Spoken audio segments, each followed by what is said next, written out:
Así es, tal como lo anunciara María Gabriela. Antes del corte está con nosotros ya el ingeniero Renato Carló, presidente de la Cámara de la Pequeña Industria del Guayas. Ingeniero, bienvenido nuevamente. Y bueno, vamos a analizar esto de la extensión de las preferencias arancelarias primeramente, entre otros temas que tenemos ya en agenda. El viernes 30 de marzo vence el plazo para el Ecuador y obviamente depende ya del Congreso norteamericano si lo incluyen en la ley del comercio. Pero la preocupación es qué sucedería, pese a que ya hemos conversado sobre el tema en algunas ocasiones, ahora en las actuales circunstancias, cuando se habla de que el país vive una crisis política, una crisis económica, ¿cuál es la perspectiva en este caso del sector empresarial ecuatoriano? Bueno, gracias por la entrevista. Bueno, yo creo que siempre hay que tener una creatividad, digamos, adicional en los casos cuando se ameriten, en el caso, digamos, de que las preferencias arancelarias no existan. Pero yo creo que más allá, digamos, de que no se den, porque yo creo que sí se van a dar, no nos olvidemos que esto es una compensación al no fomento de los cultivos ilícitos, así que el cultivo ilícito no ha terminado. O sea, los cultivos ilícitos, usted mire cuántas incautaciones hay de droga, de dinero, inclusive fortunas enormes. Yo creo que esto va a continuar. El Congreso, digamos, estadounidense está, digamos, ahora manejado por los demócratas, y los demócratas tienen un sentido totalmente diferente al de los republicanos. Ellos hablan, digamos, en verdad de una negociación. Entonces, si ese es el espíritu, yo creo que más bien las preferencias arancelarias se darán en los términos que estaban ya anteriormente preestablecidos. Y lo que sí hay que pensar más adelante como una política de Estado, ya hablar como que no existieran y empezar, digamos, al sector productivo, empezarse a manejar de una forma totalmente diferente, digamos, como que si estas preferencias ya no se fueran a dar. Y en verdad podríamos negociar de diferente manera en algún momento más adelante, cuando las condiciones, digamos, lo ameriten. En este sentido siempre se habla de tener planes alternos. Se habla, por ejemplo, en situaciones generales de tener un plan B, un plan emergente, alternativo. Y en este caso, no sé si ustedes en alguna reunión, creo que ya tuvieron con el presidente de la República, en el supuesto caso, ojalá que no suceda así, como usted lo señala, de que no se renueven el ATPDA, por las siglas en inglés, de las preferencias arancelarias, ¿qué le queda al Ecuador? Bueno, con el presidente propiamente no hemos hablado de las preferencias arancelarias, por lo menos el sector de la pequeña industria no, pero lo que sí es importante saber es la manera de pensar del presidente. El presidente ya cuando estuvo en campaña electoral ya hablaba de que él no estaba de acuerdo con una negociación de esta manera, más aún que el monto, digamos, de las que podríamos decir las preferencias arancelarias llegaba casi a 28 millones de acuerdo a los estudios que había del Banco Central. Entonces 28 millones es fácil compensarlos, digamos, no a través, digamos, de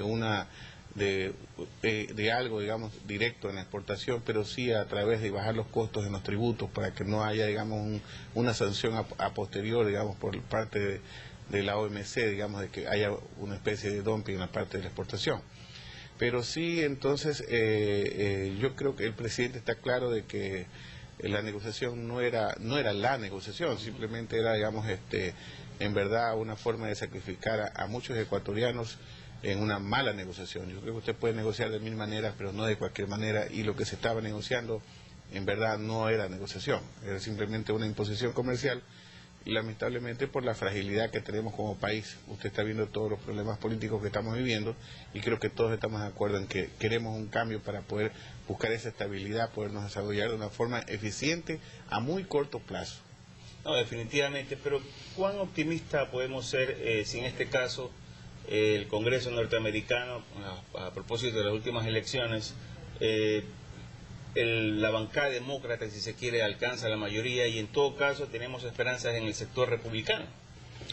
No, yo creo, sinceramente, señor San Martín, yo creo que en verdad las preferencias arancelarias van a continuar, pero yo, más allá de esto, de que continúen las preferencias arancelarias, yo creo que hay que trabajar al interior del país para en verdad hacer eficiente el sistema, o sea, trabajar como que esas preferencias arancelarias no existieran, porque eso es lo que en verdad necesitamos, o sea, más aún cuando usted sabe que estas preferencias arancelarias son en una sola vía. Cuando Estados Unidos decida retirarlas, las retira. Nosotros no podemos estar con sobresaltos, en verdad, si usted es industrial o comerciante, digamos, usted tiene una perspectiva a largo plazo, no de cosas improvisadas. Entonces, si no queremos cosas improvisadas, tenemos que hacer las cosas bien. Pensemos de que no van a existir, a pesar de que, vuelvo y lo repito, la lucha antinarcóticos no ha terminado, y si eso es una compensación contra la lucha antinarcóticos, esto debe continuar por lógica, sin exigir, sino por lógica como una compensación, porque si hay alguien que demande una droga, hay alguien que la produce. No creo que vayan a presionar económicamente a un país en vías de desarrollo para que en vez, digamos, de aniquilar estos cultivos ilícitos, más bien se promocione. Definitivamente, y eso es también, si se quiere, un error o falta de incentivos en este caso, pues el Ecuador siempre ha sido un país dependiente. Yo creo que es hora también de declararnos la independencia, al menos en el sector empresarial, administrativo, qué sé yo. Hay que diversificar el mercado. En verdad, el 95% de nuestras exportaciones está concentrada solamente en 9 productos, y eso es una tremenda equivocación. Ya hablamos de que se exporta 650 partidas arancelarias, digamos 650 productos bajo esas partidas arancelarias, pero 9 hacen el 95%. Entonces hay que diversificar, digamos, los productos, y hay que diversificar el mercado, porque lo que se ha hecho, como suelen decirse, es poner los huevos en una sola canasta. Entonces hoy estamos a expensas de lo que Estados Unidos diga, porque consume casi el 50% de nuestras exportaciones. Pero se quejan prácticamente por 28 millones de dólares de preferencias arancelarias. Pero usted pregunte cuánto se paga en aranceles para ingresar el banano a Europa. Son casi como 320 millones de dólares. Eso es mucho más que 28. Entonces hay que buscar más bien la eficiencia para compensar lo que pueda perderse en su momento por esos 28 millones de dólares, con una proyección de crecimiento. O sea, no que vamos a quedarnos en 28, sino que eso va a ir creciendo, porque las exportaciones, a pesar de todo, señor San Martín, han seguido creciendo y seguirán creciendo, porque este país es creativo y es pujante. No hay otra cosa, ingeniero Carlos, pese a todas las crisis políticas que hemos vivido, el país nunca se ha detenido. Así es, siempre la vida continúa. Y continuaremos, porque siempre hay nuevas expectativas. Hoy ya están hablando del alcohol, de tener, digamos, también un nicho, digamos, de exportación a través de los derivados de la caña. Entonces todo esto, digamos, va haciendo que el Ecuador tenga buenas perspectivas. Es cuestión simplemente de ponerlas en práctica, y eso lo está haciendo el Ecuador cada vez que tiene estos reveses, digamos, como en el caso de que ya le van a quitar la preferencia arancelaria, ya uno ya buscando alternativas de cómo compensar eso. Oye, a propósito, permítame hacer esta mención. Leíamos ayer en la balanza comercial entre Brasil y Ecuador, y este apoyo que habían pedido la canciller María Fernanda Espinosa, el presidente de Brasil, que entiendo se reunió el fin de semana con George Bush en Washington, y entonces le estaba pidiendo a la canciller ecuatoriana que intermedie a favor del Ecuador para la famosa extensión.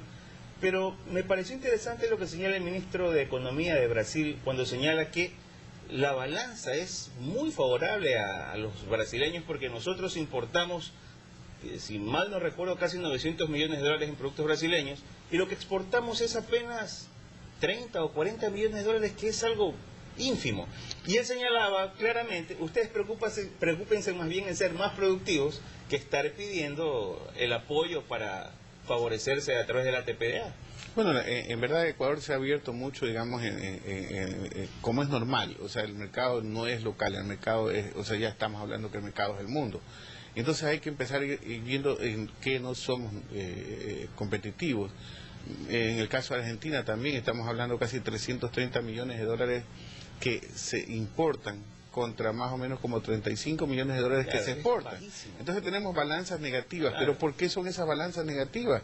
Eso es lo que debemos analizar y empezar hablemos del caso de Colombia, cuando digamos la comunidad andina ha manejado la importación de licores a su decisión, como Colombia, porque dicen que cuando Ecuador ha querido entrar licores a Colombia, dicen no, que cada distrito maneja su ley a su manera.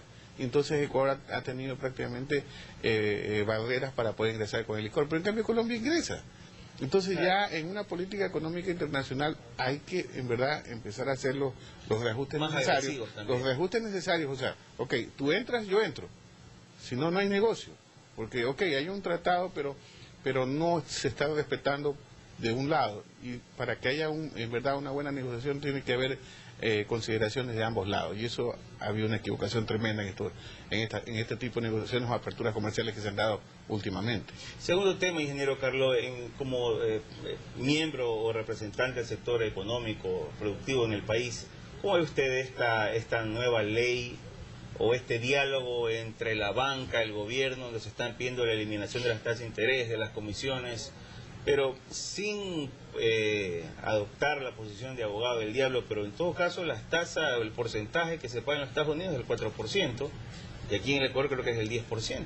A ver, yo de lo que conozco, en verdad, es que tasas hipotecarias en Estados Unidos están alrededor del 9%. Depende del monto, pues va reduciéndose la tasa. Pero yo creo que no hay préstamo más caro que no existe. Ahora, ¿qué pasa con las tasas aquí en el Ecuador? Que la tasa no termina pues en la referencial, sino que las comisiones a veces igualan a la tasa, comisiones que no tienen una justificación. Usted ve los estados de cuenta y dice $10 por el servicio, cuando usted va al cajero le cobran .50 centavos por el uso del cajero. Tengo entendido que solamente ese uso del cajero le deja a la banca casi como $6 millones anuales, y no hay ninguna, digamos, justificación de esto. Entonces, si ya el banco, dentro de de la tasa de interés, está considerado todo esto, porque está considerado, no sé por qué existen las comisiones. Entonces, las comisiones definitivamente hay que abolirlas, porque no tienen una razón de ser. Ahora, algo que es importante, cuando usted va a Estados Unidos, usted quiere una casa y se la dan inmediatamente. Así es. Dice, usted tiene 55 años, aquí le dicen usted no es sujeto de crédito, pero allá se la dan igual. Ellos tienen un seguro de gravamen, a ellos lo que les interesa es que usted esté endeudado, y le dan el dinero enseguida. En cambio aquí, cuando usted va a la banca, usted para poder acceder a un crédito, en verdad tiene que hacer una tramitología enorme, tiene que graduarse, en verdad, de profesional para conseguir un préstamo. Entonces, eso lo enfría a uno. Entonces, no es solamente la tasa de interés, es simplificar la tramitología para llegar a un préstamo, porque aquí hay gente con excelentes ideas, pero lamentablemente la banca no aporta. Ahora, la única forma de que esto se pueda dar, esta agilidad en la banca, es trayendo la competencia como nos han traído a nosotros. Han permitido que ingresen todo tipo de industriales, inclusive productos terminados aquí. Pero la banca tiene una ley que estuvo, digamos, vigente para compensar su estabilidad. Ya la estabilidad la tienen hace como 4 años, y sin embargo esta ley sigue vigente, en la cual frena que la banca internacional pueda venir. Cuando usted tiene más banca, tiene más alternativas, y cuando la competencia es sana, si juegan con los mismos parámetros, entonces el mercado se autorregula y las tasas de interés caen por sí solas. No es cuestión de obligar, es simplemente ponerle la competencia, y la banca prácticamente autorregulará las tasas de interés. Y sobre esta adicional o esta adición de repatriar los capitales de la banca ecuatoriana en el exterior, en el extranjero, para de esta manera fomentar también el sector productivo. Bueno, cuando ya tengamos una estabilidad general política, porque yo creo que lo que está pasando ahorita es una transición, es una forma diferente de administrar. Siempre la banca se pone nerviosa por la última crisis de los 10 años, no por este gobierno. La crisis de los últimos 10 años ha hecho, y por el peor a partir del 2000, cuando ya hubo la crisis bancaria, ha hecho que la banca ponga buen recaudo, un respaldo, digamos, de su dinero afuera para tener una banca sólida. Pero yo creo que algo sano es traer una banca internacional que venga a ser competitivo a la banca nacional. Ahí tendrán que ver ellos cómo colocan su dinero, a qué tasa, a qué riesgo, porque digamos, hay que arriesgar también el dinero. Pero ellos lo que están haciendo en verdad es tenerlo a buen recaudo, y no, digamos, generan una liquidez dentro del mercado para poder en verdad nosotros acceder a un crédito y reactivar la producción, que es lo que nos interesa al final del día a nosotros. No, definitivamente. Gracias al ingeniero Renato Carlos. María Gabriela, con resumen, por favor. Así es, el ingeniero Renato Carlos sostiene que hay que tener creatividad en el caso de que no se logre la extensión de las preferencias arancelarias. Sin embargo, cree que será favorable la resolución. Dice que el sector productivo debe empezar a manejarse como si no existiese la TPDA y empezar a trabajar dentro del país para ser más eficientes. Menciona que las comisiones de la banca deben abolirse y dice que hay que traer más competencia para que se autorregulen las tasas de interés. Vamos a hacer aquí una pausa. Enseguida estará con nosotros el doctor Juan Ceballos, analista político. Ya venimos.